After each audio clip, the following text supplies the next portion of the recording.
दोस्तों, आज की इस वीडियो में हम बात करेंगे स्टॉप लॉस के बारे में। काफ़ी सारे लोगों को यह पता ही नहीं होता कि स्टॉप लॉस को सही तरह से कैसे लगाएं, और काफ़ी सारे लोग तो स्टॉप लॉस को लगाते ही नहीं। अगर आपने ध्यान से इस वीडियो को देखा तो आज से और अभी से आप ट्रेडिंग का आधा गेम जीत जाएंगे। सबसे पहले ये समझते हैं कि स्टॉप लॉस होता क्या है। स्टॉप लॉस मतलब आपने कहीं पर ट्रेड लिया बाय में, और अगर यहां से प्राइस आपकी डायरेक्शन में जाएगा तो वहां तो आपको प्रॉफिट होगा।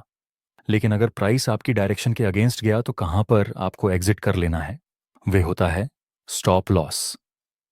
इसके नाम से ही हमें मालूम चलता है कि इसमें हम अपने लॉस को स्टॉप कर देते हैं। अब समझते हैं कि स्टॉप लॉस क्यों जरूरी है।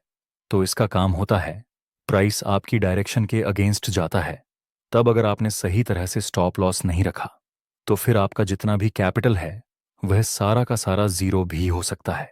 और स्टॉप लॉस इसलिए भी जरूरी है क्योंकि ट्रेडिंग में कोई भी स्ट्रेटजी ऐसी है ही नहीं जिसके एक्यूरेसी 100% हो। मतलब अगर आप 10 ट्रेड लेते हैं तो उसमें से 2-3 बार तो प्राइस आपके डायरेक्शन के अगेंस्ट जाएगा ही जाएगा। तो इसलिए भी स्टॉप लॉस को लगाना बहुत जरूरी रहता है। अब आपने ये तो सीख लिया कि स्टॉप लॉस क्या है, उसे लगाने की नीड क्या है, लेकिन फिर भी ये चीज मालूम होने के बावजूद भी कुछ लोग स्टॉप लॉस नहीं लगाते। और वे लोग ऐसा क्यों करते हैं, इसको हम एक एग्जाम्पल से समझते हैं। सपोज आपने यहां पर बाय में ट्रेड किया और इस कैंडल के नीचे अपना एसएल रखा। जहां पर आपने एंट्री की वो लेवल था 100 का, और आपका स्टॉप लॉस था 90 पर। अगर प्राइस आपकी डायरेक्शन के अगेंस्ट जाता है और अगर प्राइस 90 को नीचे की तरफ क्रॉस कर दे तो आप इस ट्रेड से एग्जिट करेंगे, ऐसा समझकर अपना एसएल रख दिया। लेकिन रियल में क्या होता है, प्राइस थोड़ा ऊपर जाता है, फिर प्राइस 85 तक पहुंच जाता है, आपका स्टॉप लॉस हिट हो गया और आपने एग्जिट कर लिया। लेकिन यहीं से प्राइस फिर से ऊपर जाता है और आपका प्रॉफिट टारगेट कंप्लीट हो जाता है। अब आपका बड़ा लॉस हो गया क्योंकि आप सही ट्रेड में थे और वो प्रॉफिट ना मिला, और वह भी सिर्फ इसलिए क्योंकि यहां पर आपने स्टॉप लॉस लगाया था। अगर यह स्टॉप लॉस नहीं होता तो आप प्रॉफिट में होते। और यही सब चीजों को देखकर काफी सारे अनमेच्योर ट्रेडर स्टॉप लॉस नहीं लगाते। लेकिन ऐसा सिर्फ 10 में से 2-3 बार होता है। और अगर आप ऐसा ही करते रहेंगे तो अपने 10 से 20 ट्रेड में जितना भी प्रॉफिट बनाया होगा वह शायद एक ही ट्रेड में लॉस में बदल सकता है। इसलिए हमेशा स्टॉप लॉस को जरूर लगाना ही चाहिए। चलिए अब समझते हैं कि स्टॉप लॉस को कैसे लगाएं।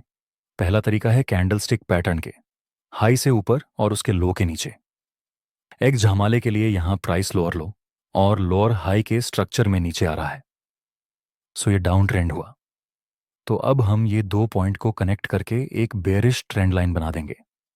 नेक्स्ट प्राइस थोड़ा सा ऊपर जाता है जहां पर हमें एक बेरिश और कंफर्मेशन कैंडल का सिग्नल मिला, तो आप यहां एंट्री कर सकते हैं और आपका स्टॉप लॉस रहेगा। इस बेरिश कैंडल के हाई से थोड़ा सा ऊपर नेक्स्ट प्राइस फिर से नीचे आता है जहां अब यह रिसेंट सपोर्ट लेवल नीचे की तरफ ब्रेक हो चुका है। नेक्स्ट प्राइस थोड़ा सा साइडवेज में मूव करता है। अब हम वेट करेंगे कि अगर प्राइस इस लेवल तक आकर फिर से कोई बेरिश कैंडल का सिग्नल दे तो हम एंट्री करेंगे। नेक्स्ट प्राइस इस लेवल को रिस्पेक्ट किए बिना ही ऊपर चला जाता है और फिर से इस ट्रेंड लाइन के पास हमें एक बेरिश और कंफर्मेशन कैंडल का सिग्नल मिला, तो यहां पर आप फिर से सेल में एंट्री कर सकते हैं। इसमें भी आपका स्टॉप लॉस रहेगा। इस बेरिश कैंडल के हाई से ऊपर अगर कोई बुलिश कैंडल में आप बाय में ट्रेड करते हैं तो उसमें आपको बुलिश कैंडल के लो के नीचे एस एल रखना है। एग्जाम्पल के लिए सपोज कि आप यहां पर बाय करते हैं, नियम के अनुसार आपको यहां पर बाय में ट्रेड नहीं करना चाहिए क्योंकि ये डाउन ट्रेंड है। लेकिन आपको एग्जाम्पल दिखाने के लिए मैं जस्ट बता रहा हूं कि सपोज आपने यहां पर बाय किया तो आपका स्टॉप लॉस रहेगा इस बुलिश कैंडल के लो के नीचे। इस तरह से आप कैंडलस्टिक के बेस पर ट्रेड कर सकते हैं। दूसरा है, कुछ लोग ब्रेकआउट और ब्रेकडाउन में भी ट्रेड करते हैं। एग्जाम्पल के लिए यहां पर प्राइस इस तरह से साइडवेज रेंज में मूव कर रहा था। प्राइस 5 बार इस रेजिस्टेंस को टच किया है और 2 बार इस सपोर्ट को। नेक्स्ट प्राइस ने इस इंपॉर्टेंट सपोर्ट लेवल को नीचे की तरफ ब्रेक कर दिया। तो यहाँ पर जिस कैंडल से ब्रेकडाउन मिला उस कैंडल पर हम एंट्री करेंगे और आपका स्टॉप लॉस रहेगा इस ब्रेकडाउन कैंडल के हाई से थोड़ा सा ऊपर। नेक्स्ट एग्जाम्पल, यहां भी प्राइस इस साइडवेज रेंज में मूव कर रहा था। प्राइस ने 3 बार इस रेजिस्टेंस लेवल को टेस्ट किया था। नेक्स्ट प्राइस ऊपर जाता है और इस रेजिस्टेंस लेवल को ऊपर की तरफ ब्रेक कर देता है। तो यहां पर आपकी एंट्री रहेगी और इस ब्रेकआउट कैंडल के लो के नीचे आपका स्टॉप लॉस रहेगा। और अगर आप रिटेस्ट का वेट करते हैं तो वह बहुत ही ज्यादा बेहतर रहेगा। नेक्स्ट प्राइस थोड़ा सा करेक्शन करता है और उसके बाद हमें एक बुलिश और कंफर्मेशन कैंडल का सिग्नल मिला। तो आप यहां पर भी ट्रेड में एंट्री कर सकते हैं जिसमें आपका स्टॉप लॉस रहेगा इस बुलिश कैंडल के लो के नीचे। चलिए अब समझते हैं कब आपको स्टॉप लॉस नहीं लगाना चाहिए या फिर कौन सी जगह पर आपको स्टॉप लॉस नहीं लगाना चाहिए। पहला नंबर, जब मार्केट बहुत ही हाई वोलाटाइल होता है उस समय आपके स्टॉप लॉस भी बहुत ज्यादा हिट हो सकते हैं। हाई वोलाटाइल मतलब मार्केट बहुत ही तेजी से ऊपर नीचे मूव करता है। ऐसी मार्केट को हम वोलाटाइल मार्केट कहते हैं। जनरली हाई वॉलेटिलिटी किसी न्यूज के कारण हो सकती है, जैसे इन्फ्लेशन रेट, कोई बिग अनाउंसमेंट या फिर कोई बिग न्यूज। ऐसी कंडीशन में कोई भी टेक्निकल एनालिसिस सही तरीके से काम नहीं करता जिसमें मार्केट हमारी एनालिसिस के अगेंस्ट जा सकता है। इसलिए आपको न्यूज ट्रेडिंग में ट्रेडिंग को अवॉइड ही करना। दूसरा है साइकोलॉजिकल नंबर। साइकोलॉजिकल नंबर में अगर आप अपना स्टॉप लॉस लगाएंगे तो ज्यादा चांस रहते हैं कि आपका स्टॉप लॉस हिट हो जाए, क्योंकि काफी सारे लोग अपना एसएल और प्रॉफिट टारगेट साइकोलॉजिकल नंबर पर ही रखते हैं।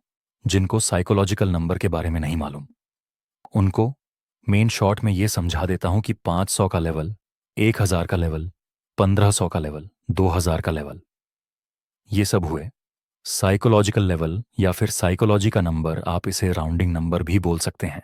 दूसरा, कुछ लोग सपोर्ट और रेजिस्टेंस के पास स्टॉप लॉस लगाते हैं। एग्जाम्पल के लिए, यहां पर प्राइस ने डबल टॉप की फॉर्मेशन बनाई, फिर प्राइस इस लेवल तक आता है जो कि अब रेजिस्टेंस का काम करेगा। वहां पर एक ब्रेकआउट और कंफर्मेशन का सिग्नल मिला। तो यहां पर जनरली लोग एंट्री करते हैं और वह अपना स्टॉप लॉस लगाते हैं। इस सपोर्ट के पास आपको इस तरह से स्टॉप लॉस नहीं लगाना है। नेक्स्ट प्राइस यहां पर स्टॉप लॉस हिट करता है और उसके बाद नीचे मूव कर जाता है। यहां पर गलती सिर्फ इतनी है कि ये जो स्टॉप लॉस था वह टाइट स्टॉप लॉस था। आपने इस रेजिस्टेंस के ऊपर स्टॉप लॉस लगाना है, क्योंकि ऐसे इंपॉर्टेंट सपोर्ट और रेजिस्टेंस के पास लिक्विडिटी ग्रैब करने के लिए भी प्राइस बहुत बार आता है। इसलिए आपको इंपॉर्टेंट लेवल से थोड़ा सा दूर अपना स्टॉप लॉस रखना है। चलिए अब समझते हैं आप ऐसा स्टॉप लॉस कैसे लगा सकते हैं जो कभी हिट ही ना हो। चलिए अब समझते हैं आप ऐसा स्टॉप लॉस कैसे लगा सकते हैं जो कभी हिट ही ना हो। मतलब no loss stop loss strategy. अब no loss stop loss strategy में ऐसा नहीं होगा कि आपने कहीं पर बाय कर लिया और स्टॉप लॉस लगा दिया इतना बड़ा। इस तरह से नहीं, लेकिन इसकी एक प्रोसेस है जो मैं आपको बता रहा हूं। इसको हम एक एग्जाम्पल से देखेंगे। यहां पर प्राइस स्टार्टिंग में डाउन ट्रेंड में मूव कर रहा था। उसके बाद ये रिसेंट स्विंग हाई ऊपर की तरफ ब्रेक हो चुका है। तो अब यहां पर ये डाउन ट्रेंड अप ट्रेंड में रिवर्स तो हो चुका है और नीचे हमारे पास एक डबल बॉटम पैटर्न की फॉर्मेशन भी है। अब हम वेट करेंगे कि प्राइस इस डबल बॉटम की नेकलाइन जो कि यहां पर रहेगी वहां पर प्राइस रिटेस्ट करने के लिए आए, वहां पर हमें कोई बुलिश कैंडल का सिग्नल मिले। नेक्स्ट प्राइस थोड़ा रिटेस्ट करता है और इस लेवल के पास हमें एक हैमर और कंफर्मेशन कैंडल का सिग्नल मिला। अब आपकी एंट्री यहां पर होगी और स्टॉप लॉस रहेगा। इस कैंडल के नीचे आपका पहला टारगेट रहेगा यहां। अब आपको क्या करना है, अगर प्राइस यहां से थोड़ा बहुत ऊपर जाए और सपोज कि प्राइस यहीं कहीं से रिवर्स होने लगे, तो जो आपका स्टॉप लॉस था यहां पर वह बन जाएगा। जहां पर आपने एंट्री की वहां मान लो कि आपने 1000 की प्राइस पर बाय किया था और आपका स्टॉप लॉस था यहां पर 990 पर। प्राइस थोड़ा ऊपर जाती है 1005 के आसपास और यहीं से नीचे गिरने लगती है। तो आपका जो स्टॉप लॉस 990 पर था उसको आपको शिफ्ट करके इस 1000 की प्राइस पर ही लेकर आना है। मतलब आपका प्रॉफिट भी नहीं हुआ और लॉस भी नहीं हुआ। और अगर प्राइस यहां से ऊपर की तरफ मूव करती है तब तो फिर आप होल्ड करेंगे। नेक्स्ट प्राइस ऊपर जाता है जिसके साथ यहां स्टॉप लॉस हिट नहीं हुआ। चलिए एक दूसरा एग्जाम्पल दिखाता हूं। यहां पर एक हेड एंड शोल्डर पैटर्न की फॉर्मेशन थी।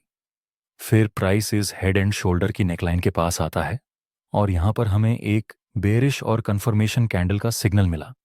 तो आपका एसएल रहेगा इस बेरिश कैंडल के ऊपर और प्रॉफिट टारगेट रहेगा इस सपोर्ट तक। नेक्स्ट प्राइस थोड़ा नीचे गिरता है। अगर प्राइस यहां से ऊपर जाता है तो हमने जहां पर सेल किया वहां पर हम अपनी पोजीशन से एग्जिट कर देंगे। नेक्स्ट प्राइस ऊपर जाता है तो यहां पर जो हमारा स्टॉप लॉस था उसे हमें थोड़ा सा ट्रेल करके आगे लेकर आएंगे। यहां हमने खरीदा और यहीं पर हमने बेच दिया। मतलब हमारा प्रॉफिट भी नहीं हुआ और हमारा लॉस भी नहीं हुआ और फिर प्राइस यहां से ऊपर चला गया। ऐसा आपके साथ हर बार नहीं होगा, लेकिन मोस्ट ऑफ केस में आप बड़ा लॉस नहीं उठाएंगे इस स्ट्रेटजी को यूज करके। तो इस तरह से आप अपने स्टॉप लॉस को मैनेज कर सकते हैं। और आपको ये वीडियो कैसा लगा हमें कमेंट में ज़रूर बताना।